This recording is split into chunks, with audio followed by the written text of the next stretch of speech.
Audio Jungle.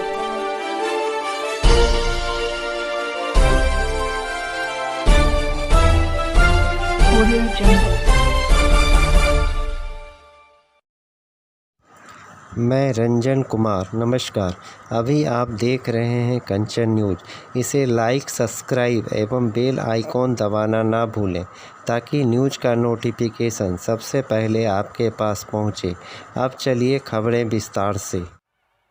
हमारे प्रदेश अध्यक्ष श्रीमान सम्राट चौधरी जी, विपक्ष के नेता श्रीमान विजय जी, श्रीमान साहनी जी, मंच पर उपस्थित भारत सरकार के मंत्रीगण, सांसदगण, विधायकगण और बैठे हुए भारतीय जनता पार्टी के पदाधिकारीगण, और आज ये रैली नहीं रेला दिख रहा है, उसमें आए हुए सभी प्यारे भाइयों, बहनों, माताओं और मेरे जिगर के टुकड़े जैसे युवा मित्रों, आप सभी को नमस्कार। सबसे पहले तो मैं एडवांस में ही समग्र बिहार की जनता को छठ महापर्व का बहुत बहुत शुभकामना देना चाहता हूं। अभी ही छठ का उत्साह दिखने को मिल रहा है। मैं छठ मैया से प्रार्थना करता हूं कि आने वाले समय में ये बिहार जंगल राज से मुक्त हो, पलटू राम से मुक्त हो। मित्रों, मैं यहां स्थित बाबा गरीबनाथ और खगेश्वरनाथ मंदिर में विराजमान भगवान शिव को चरण में वंदना कर कर मेरी बात की शुरुआत करता हूं। मित्रों, ये भूमि खुदीराम बोस, जुब्बा साहनी, पंडित सहदेव झा जैसे क्रांतिकारियों की भूमि है। ये तीनों क्रांतिकारियों को मैं प्रणाम कर कर मेरी बात की शुरुआत करता हूं। मित्रों, आज मैं जब उत्तर बिहार में आया हूं तब लगभग पूरे बिहार के सभी अंचल का मेरा दौरा आज समाप्त हो रहा है। मैं फिर से एक बार बिहार की जनता का हृदय से धन्यवाद करना चाहता हूं। मित्रों, 2014 में बिहार की जनता ने मोदी जी को 31 सीटें दी और 19 में 39 सीटें दी। इस बार 24 में एक का कमी रह गया है। 24 में 40 की 40 सीटें मोदी जी की झोली में डाल दीजिए। और मित्रों, इससे भी बड़ा विनंती है कि 2025 में इस बार कमल फूल की सरकार बनानी है, भाजपा सरकार बनानी है। क्योंकि आपने जब आशीर्वाद दिया, ये पलटू राम ने पलटी मारकर जनादेश का द्रोह किया। मुझे बताओ, आपने लालू जी के जंगल राज के खिलाफ वोट दिया था या नहीं दिया था? जोर से बोलो, दिया था या नहीं दिया था? ये पलटू राम प्रधानमंत्री बनने के लिए बिहार के जनादेश के साथ द्रोह करे है और बिहार को जंगल राज की, गुंडा राज की भेंट पर चढ़ाने का काम नीतीश कुमार जी ने किया है। मित्रों, मोदी जी के नेतृत्व में अभी G20 हुआ और G20 में दिल्ली घोषणा पत्र को सभी देशों ने सर्वसहमति से स्वीकार कर मोदी जी का सम्मान करने का काम किया है। अफ्रीकन यूनियन को G20 में शामिल किया। आतंकवाद, क्लाइमेट चेंज, और बायोफ्यूल अलायंस को सफलता मिली और मोदी जी ने सभी राष्ट्राध्यक्षों को राष्ट्रपिता महात्मा गांधी के समाधि पर राजघाट पर श्रद्धांजलि दिलाकर समग्र देश का गौरव बढ़ाने का काम किया है। मित्रों, मैं आज यहां आया हूं तब ये पलटू बाबू को कहने आया हूं, आपने बिहार की जनता का जनादेश का द्रोह किया है, परंतु मोदी जी ने 9 साल में इस देश में से आतंकवाद को समाप्त करने का काम नरेंद्र मोदी जी ने किया है। मुझे बताओ बिहार वालों, कश्मीर हमारा है या नहीं है? जोर से बोलो, है या नहीं है? धारा 370 हटनी चाहिए थी या नहीं हटनी चाहिए थी? ये आरजेडी और जदयू धारा 370 हटाने के पक्ष में नहीं थे। उन्होंने कहा कि धारा 370 हटाओगे तो कश्मीर में खून की नदियां बहेगी। लालू जी, खून की नदियां छोड़ो, किसी की कंकर चलाने की हिम्मत नहीं हुई है, कंकर चलाने की। मोदी जी ने ट्रिपल तलाक पर बैन किया, सर्जिकल स्ट्राइक और एयर स्ट्राइक कर कर आतंकवादियों को सीधा करने का काम किया, चंद्रमा पर तिरंगा पहुंचाने का काम किया, नया पार्लियामेंट का बिल्डिंग बनाने का काम किया और माताओं बहनों को 33% आरक्षण विधानमंडल और संसद में देकर मातृशक्ति का सम्मान करने का काम नरेंद्र मोदी जी ने किया है। मित्रों, ये जो इंडी अलायंस, उनका एक ही एजेंडा है, नरेंद्र मोदी का विरोध करना। इन्होंने जब इनको शासन मिला तब 12 लाख करोड़ के घपले घोटाले करे थे और भ्रष्टाचार का विरोध करने वाले नीतीश बाबू आज चार्जशीटेड लोगों के साथ सत्ता का सुख भोग रहे हैं। नीतीश जी, शर्म करो, शर्म करो। लालू की खिलाफत कर कर राजनीति की थी, आज लालू की गोदी में बैठे हो। माताओं, भाइयों, बहनों, मुझे बताओ, 2G घोटाला करने वाले इंडी अलायंस वाले चाहिए या 5G देने वाले नरेंद्र मोदी चाहिए? जोर से बोलो। मित्रों, ये परिवार की दुकान चलाने वाले लोग हैं। एक को प्रधानमंत्री बनना है और दूसरे को, बेटे को मुख्यमंत्री बनाना है। मैं दोनों को कहने आया हूं, नीतीश बाबू, प्रधानमंत्री छोड़ दो। इंडी अलायंस ने तो आपको संयोजक भी नहीं बनाया, आप कहीं के नहीं रहे। मैंने पहले ही कहा था, आप माने नहीं। तेल और पानी कभी इकट्ठा नहीं होते हैं, अलग अलग ही रहते हैं। आगे भी देखिए लालू जी आपकी क्या गत कर रहे हैं, क्या गत कर रहे हैं। और अब हर रोज छटपटा रहे हैं। लालू जी से निकलना तो है, मगर रास्ता नहीं बचा है। कभी कांग्रेस को गाली बोलते हैं, कभी कार्यक्रम में नहीं जाते हैं, मगर उनके पास कोई रास्ता नहीं बचा है। माताओं, भाइयों, बहनों, 2 प्रकार के जैम है। बीजेपी सरकार का जैम है जनधन अकाउंट, आधार और मोबाइल, और बिहार सरकार का जैम है जातिवाद और परिवारवाद, अपराध और माइनॉरिटी का तुष्टीकरण। आपने मोदी जी के जैम के पास जाना है, आगे नहीं जाना है। मित्रों, अभी अभी ये गठबंधन वालों ने बिहार की जनता को गुमराह करने के लिए पिछड़ा समाज के खैरखा होने की बात करी। आज मैं बिहार के पिछड़ा समाज को कहने आया हूं, इनके झांसे में मत आइए।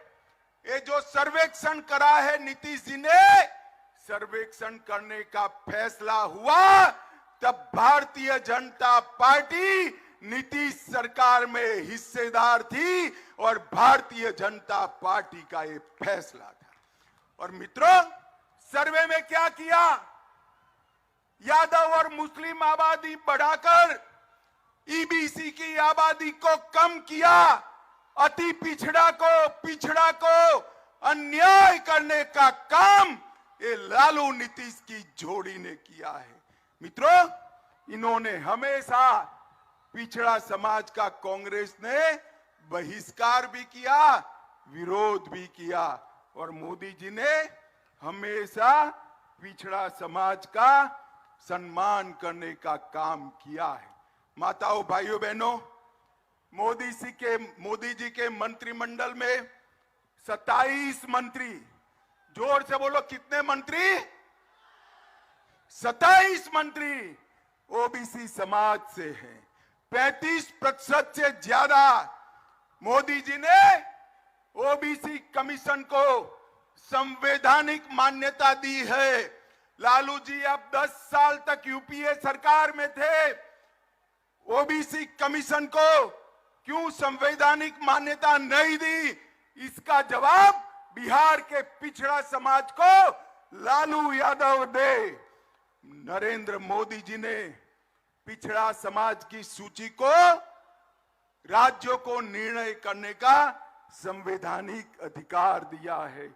और इसके साथ साथ केंद्रीय विद्यालय, नवोदय विद्यालय और सैनिक स्कूल में ओबीसी समाज को, पिछड़ा समाज को 27% आरक्षण देने का काम नरेंद्र मोदी जी ने किया है। आईआईटी में सारे पिछड़ा और ईबीसी वालों का फीस माफ किया। नीट की परीक्षा में, मेडिकल के दाखलों में ओबीसी समाज और अति पिछड़ों को आरक्षण की व्यवस्था की। पेट्रोल पंप और गैस एजेंसियों में पिछड़ा समाज और अति पिछड़ा समाज को 27% आरक्षण दिया। प्री मैट्रिक और पोस्ट मैट्रिक छात्रों की वित्तीय सहायता की और डीबीटी के माध्यम से सीधा बैंक का खाते में फीस भेजने का काम नरेंद्र मोदी जी ने किया है। मैं आज बिहार के ईबीसी और ओबीसी, पिछड़ा और अति पिछड़ा दोनों समाज को कहने आया हूं, ये सर्वे जो है ये छलावा है। हमने इसका समर्थन किया था, मगर हमें नहीं मालूम था लालू जी के दबाव में यादव और मुस्लिमों की संख्या बढ़ाकर अति पिछड़ा को अन्याय करने का काम ये नीतीश कुमार और लालू करेंगे। माताओं, भाइयों, बहनों, मोदी जी ने आज देश के 60 करोड़ गरीबों को आगे आने का रास्ता प्रशस्त किया है। और ये कहते हैं इंडी अलायंस वाले, जितनी जिसकी आबादी इतनी उसकी हिस्सेदारी। तो ठीक है लालू जी, सबसे ज्यादा आपके सर्वेक्षण में इकोनॉमिकल बैकवर्ड आया है। क्या आप घोषणा करोगे कि इंडी अलायंस का मुख्यमंत्री अति पिछड़ा समाज से होगा? इसकी क्या आप घोषणा करोगे? लालू जी मेरी बात का जवाब दे। मित्रों, इन्होंने हमेशा तुष्टीकरण करने का काम किया है।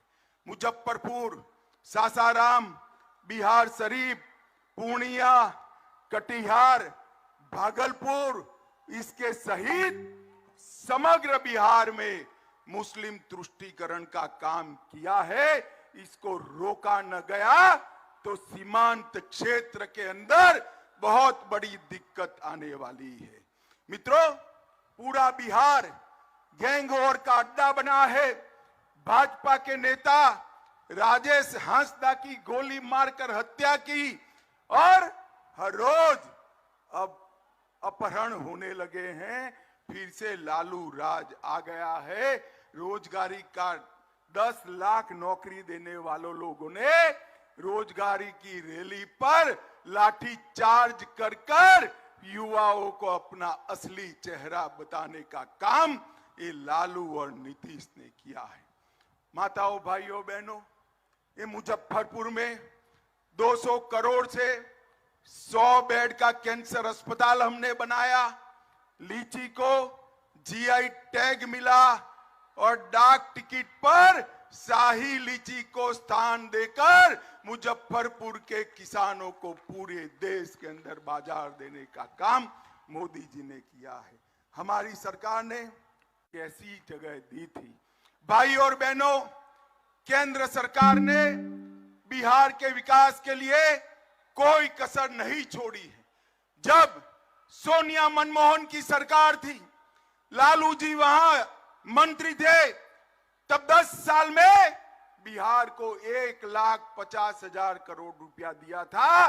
मोदी जी ने 9 साल में 6 लाख करोड़ रुपया देकर बिहार का विकास किया है। ये 6 लाख करोड़ रुपया ग्रांट इन एड एंड और डिवोल्यूशन का है, इसके अलावा और डिवोल्यूशन का है। इसके अलावा पूर्व 2 नए Vande Bharat train, 3 वंदो metro train चलाने वाले हैं। 2584 करोड़ से 49 नए रेलवे स्टेशन, पटना का हवाई अड्डा और गया के हवाई अड्डे का आधुनिकीकरण करने का काम नरेंद्र मोदी जी ने किया है। और इसके साथ साथ मुजफ्फरपुर वालों, ध्यान से सुनना, 86 लाख किसानों को हर माह 6,000, हर साल 6,000 रुपया नरेंद्र मोदी सरकार भेज रही है। 80 लाख गरीबों को, 80 लाख से ज्यादा आयुष्मान भारत के लाभार्थी है। 1.3 करोड़ शौचालय बनाए हैं। 1.8 करोड़, 1 करोड़ 80 लाख गरीबों को प्रति माह 5 किलो अनाज प्रति व्यक्ति मोदी जी भेज रहे हैं। और मोदी जी ने कल ही ऐलान किया है, अगले 5 साल तक ये गरीबों को और अनाज देने का काम भारतीय जनता पार्टी करने वाली है। 23 लाख गरीबों को गैस का सिलेंडर दिया और इसके साथ साथ 26,000 गरीबों को घर देने का काम भारतीय जनता पार्टी की सरकार ने किया। मुझे बताओ भाई, अंतिम बात मैं कहना चाहता हूं, मुजफ्फरपुर वालों जरा जोर से बताना, अयोध्या में राम मंदिर बनना चाहिए था या नहीं बनना चाहिए था? जोर से बोलो, बनना चाहिए था या नहीं बनना चाहिए था? ये इंडिया अलायंस वाले लालू, नीतीश, कांग्रेस राम जन्मभूमि के मंदिर को लटकाते रहे, अटकाते रहे, भटकाते रहे। मोदी जी ने इसका भूमि पूजन किया और 22 जनवरी 2024 को भव्य मंदिर में रामलल्ला की प्राण प्रतिष्ठा होने वाली है। मैं तो बिहार वालों को निवेदन करने आया हूं, 22 जनवरी को 12 बजे प्राण प्रतिष्ठा है। देश भर के मंदिरों में आरती होने वाला है। आप भी शामिल होइए और राम लल्ला की प्रतिष्ठा का स्वागत करिए, यही मेरा विनंती है। मुझे बताइए, आने वाले चुनाव में 2024 न्यू अपडेट के लिए देखते रहिए मैं रंजन कुमार, कंचन न्यूज।